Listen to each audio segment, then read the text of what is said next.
6:45 in the morning, and Madison Cole already had her arms crossed. She had asked the question twice now, and the woman in front of her had answered both times with the same quiet non-answer. "I just like to be thorough," Dorothy said, wringing out her mop into the yellow bucket. Madison was 26, 3 months into her HR coordinator role, and she had a clipboard with a new efficiency audit that somebody in corporate wanted finished by Friday. Every custodial staff member on the building roster used their master key card to open a random rotation of offices each night. Everyone except Dorothy Whitfield, who had walked this floor for longer than Madison had been alive, and who checked every single door herself by hand one at a time, even the ones that hadn't been used in a decade.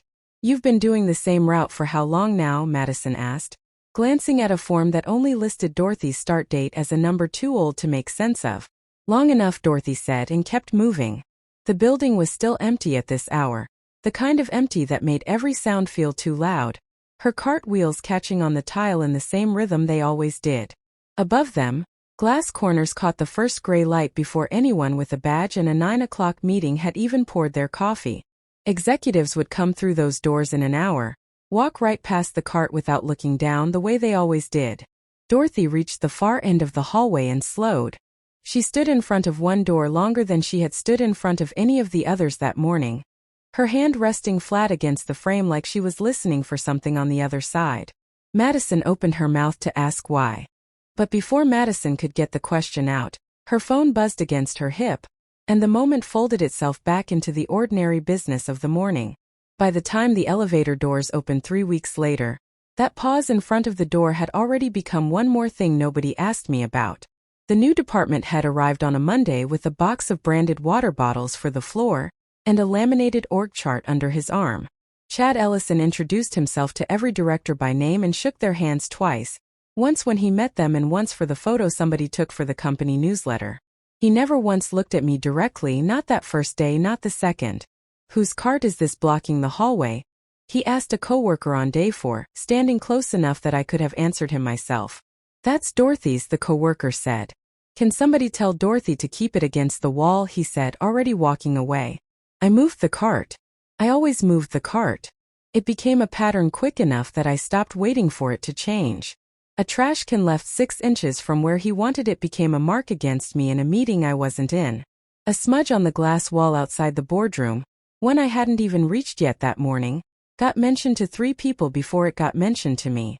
"We can't have clients seeing that," Chad said, tapping the glass in front of 2 junior associates, like I wasn't 3 feet away with a bottle of cleaner already in my hand.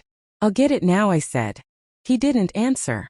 He just walked into the boardroom and closed the door most of the way, but not all the way, so I could still hear him on the phone a minute later, telling someone that the executive floor needed a different level of presentation than what it currently had. I had heard worse than that in this building. Worse than a man half my working life who thought a mop meant a person could be talked over instead of talked to. I kept my eyes on the glass and worked the smudge out in slow circles, because my granddaughter had a tuition payment due at the end of the month, and there is a particular kind of quiet a person learns to keep when the numbers in her savings account matter more than the tone in somebody's voice. By the following week, Chad had stopped speaking to me altogether. He spoke about me instead in an email he must have thought stayed between him and HR, forwarded twice before anyone thought to loop me in. "Reassignment to evenings," it said. "Better fit for the pace we need up here." Madison called me in that Thursday, the same clipboard from 3 weeks ago, now thicker with new pages. "We're going to review your position," she said, not quite meeting my eyes either. "Nothing's decided yet." I nodded and asked if I could keep my current hours until then. She said she would let me know. She did not say when. That answer never came from Madison directly. It came from Chad 2 weeks later in front of every person on the floor. The all-staff meeting had been on the calendar for a month, a quarterly update that usually ran 15 minutes and put half the room on their phones. Chad used it that morning to introduce what he called a modernization initiative, a plan to bring the floor into what he kept calling the next decade. I was near the back with my cart, there to refill the coffee station once people cleared out, not part of the meeting and not trying to be. "Speaking of outdated processes," Chad said, and turned enough that 30 people followed his eyes to where I stood. "Some things around here have been done the same way since before half of you were hired," he said. "Maybe it is time we brought in some new approaches and some new energy up on this floor." A few people laughed, the kind of laugh that comes out before anyone decides whether it is safe to. Nobody looked at me. Everybody looked at me. I did not laugh and I did not look away either. I set the coffee pot down and said only once that I had kept this floor running for a long time, and that I had never once missed a shift. That is exactly the mindset we are trying to move past, Chad said, still smiling for the room. By that afternoon there was a write-up in my file, the first one in 11 years insubordination, it said, for questioning a supervisor's direction in a group setting. I read it twice in the HR office and I noticed the date was wrong, backdated to make it look like the meeting had happened the day before, not that morning. I did not say anything about that either. Some fights are not worth having in a room with only one person willing to believe you. The suspension came 3 days after that. Pending investigation, Madison's words this time. Read off a printed form she slid across her desk without quite pushing it all the way to my side. Paid, she added quickly, like that detail was supposed to soften something. I asked what exactly was being investigated. She said HR could not disclose that during an active review. Security walked me out at 11 in the morning, which is a strange hour to be escorted anywhere. Too late for the early shift to have gone home and too early for anyone to be at lunch, so every desk I passed had someone sitting at it, watching. Nobody said a word. A woman named Patricia, who had brought me a slice of her mother's peach cobbler every Thanksgiving for 6 years, looked down at her keyboard like it needed her full attention. The guard asked for my badge at the turnstile, not unkindly, just doing his job, and I handed it over the way I would hand over anything that was never really mine to keep in the first place. I was not angry walking to that elevator. That might be the part hardest to explain. There was something almost familiar in it, a feeling I recognized from a long time ago, from a life before this building, before this job, when I had learned exactly how much a person's dignity is worth to people who have never had to question their own. The elevator doors were already closing when I heard it. A voice near the front desk, low, meant for one other person and not for me. Wait, isn't she the one who used to? The doors shut before the sentence finished, and I never found out, not that day, who she thought I used to be. I did not think about that voice again until I was home, sitting at my kitchen table with the one thing I had grabbed off the cart before security walked me to the elevator.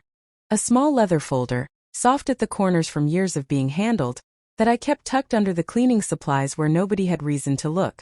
A young man from facilities, Tyler, had caught me writing in it once months back, after I finished my rounds, dates and initials in careful handwriting. Nothing more than that from what he could see. He asked if it was some kind of log for the job. I told him it was just an old habit, and he shrugged and went back to restocking paper towels, the way anyone would. I opened the folder that night at my own table, for the first time in longer than I could easily count. I do not know what I expected to feel, looking at pages I had kept for so many years. What I can tell you is that I closed it again without reading past the first line, because some things are better read only once you are ready for what they mean. The letter from HR came 4 days later, scheduling what they called a final review meeting, a term dressed up nicer than what it actually was.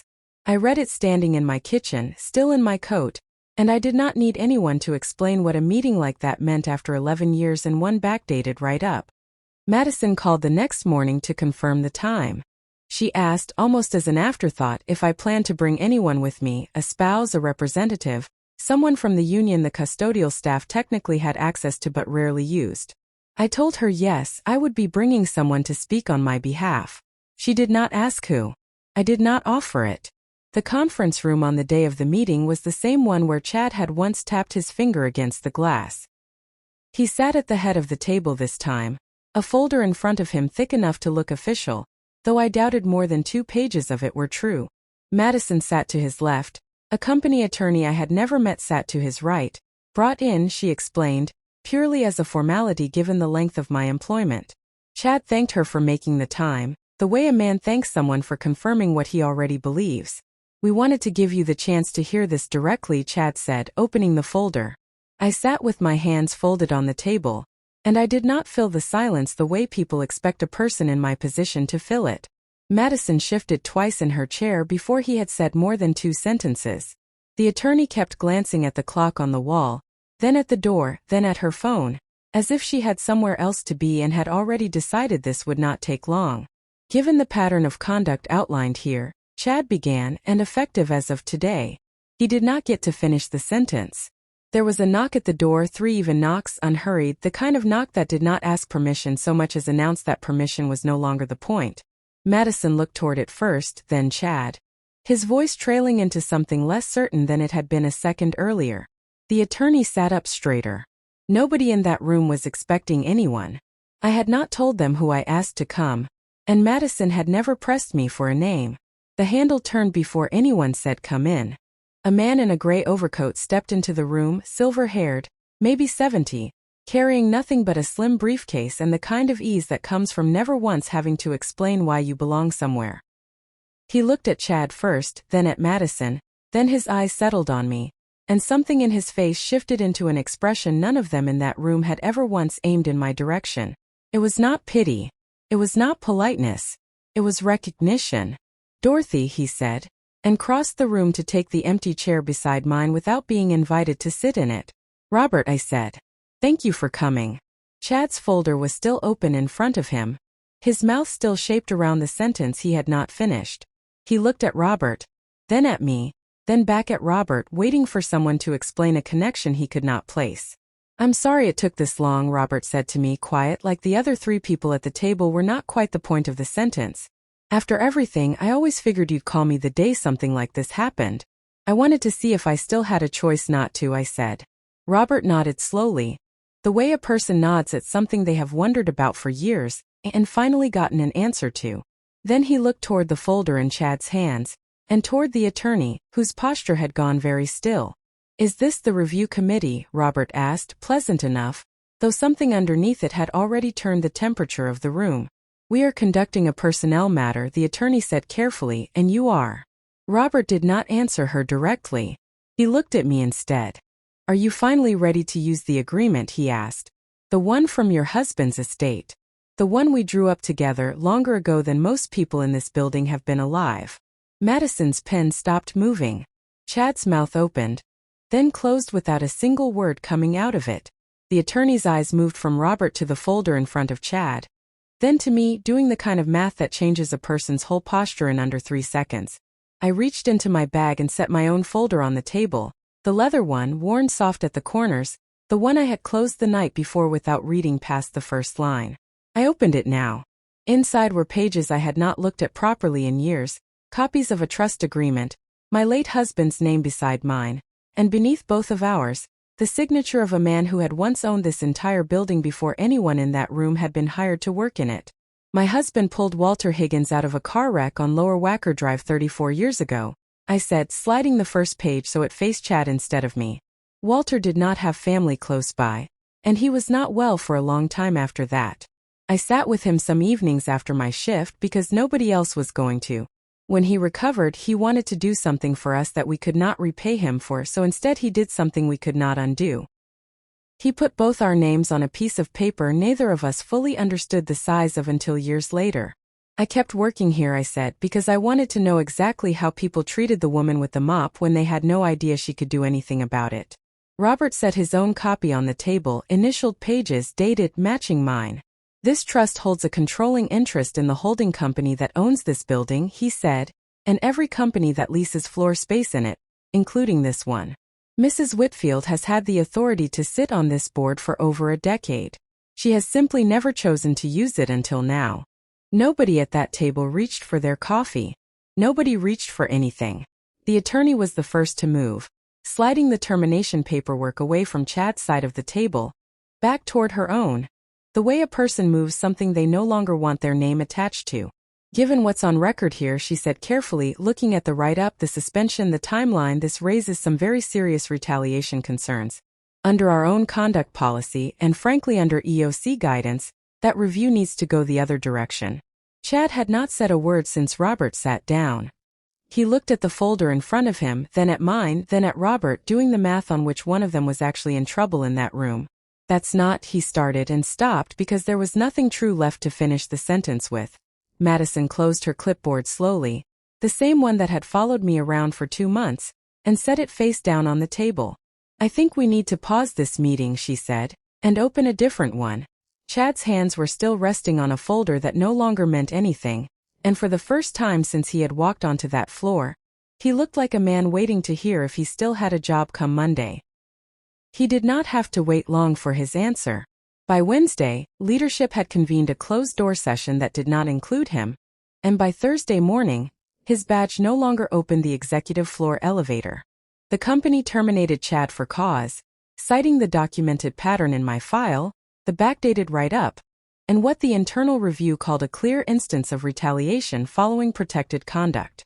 Under the terms of his own contract, that finding meant no severance, no transition package, none of the soft landing he had built his whole career assuming would always be there if he ever needed it. He cleared out his office on a Friday afternoon, when he must have known the floor would be nearly empty, and I did not see him again after that. Robert brought me a formal offer within the month, a seat on the building's ownership board, a title, my name on letterhead instead of a supply closet. I turned it down not because I did not understand what it was worth, but because I had spent 30 years learning what this floor looked like from the bottom of it, and that view still had more to teach me than a boardroom would. What I asked for instead was smaller and to me worth more.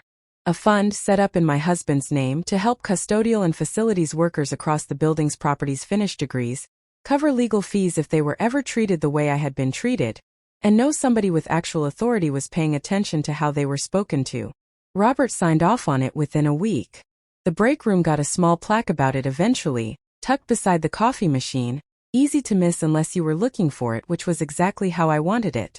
People on the floor looked at me differently after that, not because I had changed, but because they finally had a reason to look at all.